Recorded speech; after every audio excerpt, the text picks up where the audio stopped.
Bonjour à toutes et bonjour à tous. Donc là, je suis en direct du lac de Constance en Allemagne. Juste à côté là-haut, au fond, vous voyez là-haut, c'est la Suisse, qui est très très proche, hein, à moins d'un kilomètre. Je pense que c'est quelques centaines de mètres. Et là, juste derrière le lac de Constance, qui va très très loin, c'est un très très grand lac. Là-haut, c'est l'Allemagne. Toute cette partie-là, c'est l'Allemagne. Et tout au fond là-haut, qu'on aperçoit au loin, c'est l'Autriche. Donc là-haut l'Autriche et là-haut la Suisse. Donc si je fais cette première vidéo, c'est tout simplement pour interpeller le monde des agriculteurs et tous ceux qui tournent autour du monde des agriculteurs pour venir en soutien, entre autres, à deux agriculteurs qui s'appellent, il y en a un, le premier c'est Vincent Verschuer, qui est agriculteur à Saint-Aubin-en-Bray. C'est à côté de Beauvais, dans l'Oise, dans le 60-650. Donc Saint-Aubin-en-Bray, donc c'est dans l'Oise à côté de Beauvais, qui est condamné à payer plus de 100 000 d'euros d'amende par l'État, par la justice, à cause de l'odeur et le bruit de ses vaches. Donc ça fait un combat qui dure depuis plus de 10 ans. En fait, il a investi aujourd'hui plus de 600 000 euros. Plus de 600 000 euros. Alors, je ne connais pas la grosseur d'exploitation, mais peu importe la grosseur de l'exploitation. 600 000 euros parce que ces vaches font un peu de bruit et qu'ils ont des odeurs un peu particulières de la campagne. C'est quand même aberrant qu'il y a une justice aujourd'hui qui condamne cette personne-là, Vincent Verschuer, à devoir payer 600 000 euros. Enfin 600 000 euros d'investissement qu'il a été obligé de faire. Et c'est encore pas suffisant puisqu'aujourd'hui, on le condamne en plus encore à 100 000 euros. 100 000 euros de dommages-intérêts. Alors, il y a une cagnotte qui a été lancée en ligne pour tous ceux qui sont intéressés pour l'aider, mais déjà, cette personne-là a besoin de votre soutien. 100 000 euros de condamnation. Je crois que les collectivités locales vont y apporter peut-être à peu près la moitié, sans rentrer dans les détails. Donc imaginez quand même, c'est quand même une catastrophe. Il fait tout ce qu'il faut pour que ce soit dans les normes.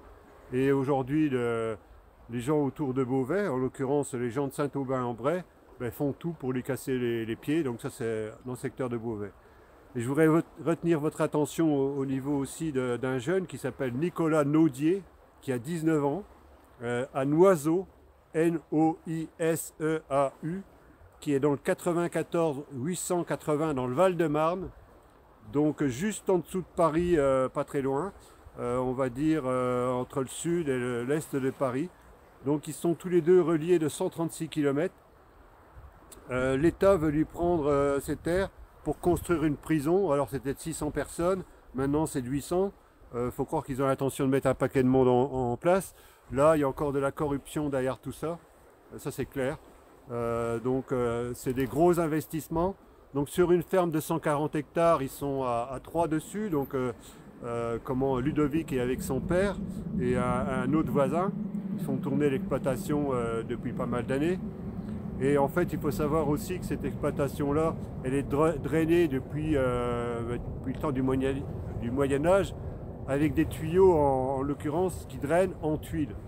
Donc en plus, vous voyez, c'est quand même un patrimoine, c'est de l'architecture, et ils sont prêts à détruire des drains, alors qu'on sait qu'il y a des nappes. Imaginez les dégâts que ça peut provoquer derrière, pour construire une prison donc sur 140 hectares, qui vont lui prendre la moitié, plus de la moitié, 74 hectares. Et personne ne bouge, les voisins ils s'en fichent pas mal. Tout ce qui les intéresse eux, c'est leur intérêt personnel, on retrouve encore ça. Donc on se retrouve au milieu agricole dans le milieu agricole qui se trouve attaqué de toutes parts. Donc je vous demande de soutenir, de faire des appels, de vous adresser aussi à Isa qui s'occupe de l'affaire de Ludovic Naudier, je rappelle, 19 ans, donc c'est un jeune agriculteur qui voulait reprendre l'exploitation de ses parents à Noiseau dans le 94 830 dans le Val-de-Marne. Et donc Vincent Verschuer qui est aussi agriculteur lui à Saint-Aubin, mais c'est parce qu'apparemment ces bêtes font du bruit et elles ont des odeurs. Alors où c'est qu'on va quoi. Il y a des attaques en règle contre le monde agricole, donc je vous demande d'appuyer, de partager au maximum, au nom du MPI7 que je prends la parole, au nom du mouvement qu'on est en train d'initier partout en France pour fédérer tout le monde agricole, par rapport à ce qui se passe aujourd'hui. Il est temps que tout ça, ça cesse. Il est temps que la population agricole prenne conscience qu'ils ont des moyens, ils peuvent bouger les tracteurs.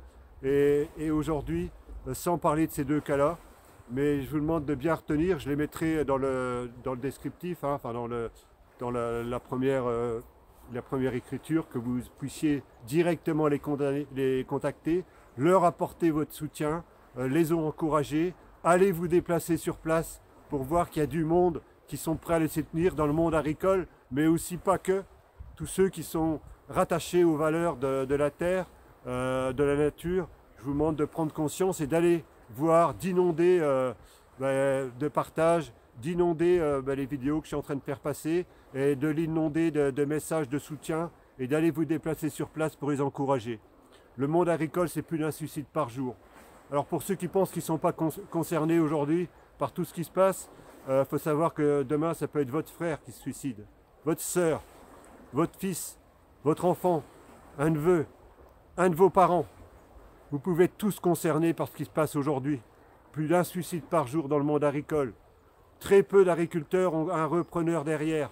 Qui est-ce qui va récupérer ces terres-là? Pour l'histoire de la prison, il faut quand même savoir qu'on va attaquer des propriétaires qui sont depuis des générations et des générations, ils sont en train de détruire une exploitation tout simplement pour mettre une prison, alors qu'il y a plein d'autres endroits où ils pourraient mettre cette prison.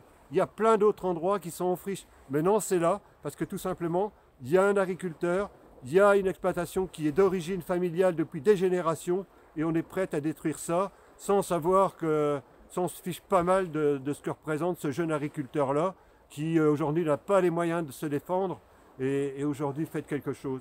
Apportez-lui votre soutien, et prenez conscience que le monde agricole, il est temps que les choses cessent, parce qu'entre les accidents qu'il y a dans le monde agricole, à faire des heures, à n'en plus finir, surtout dans l'élevage, parce que c'est 7 jours sur 7.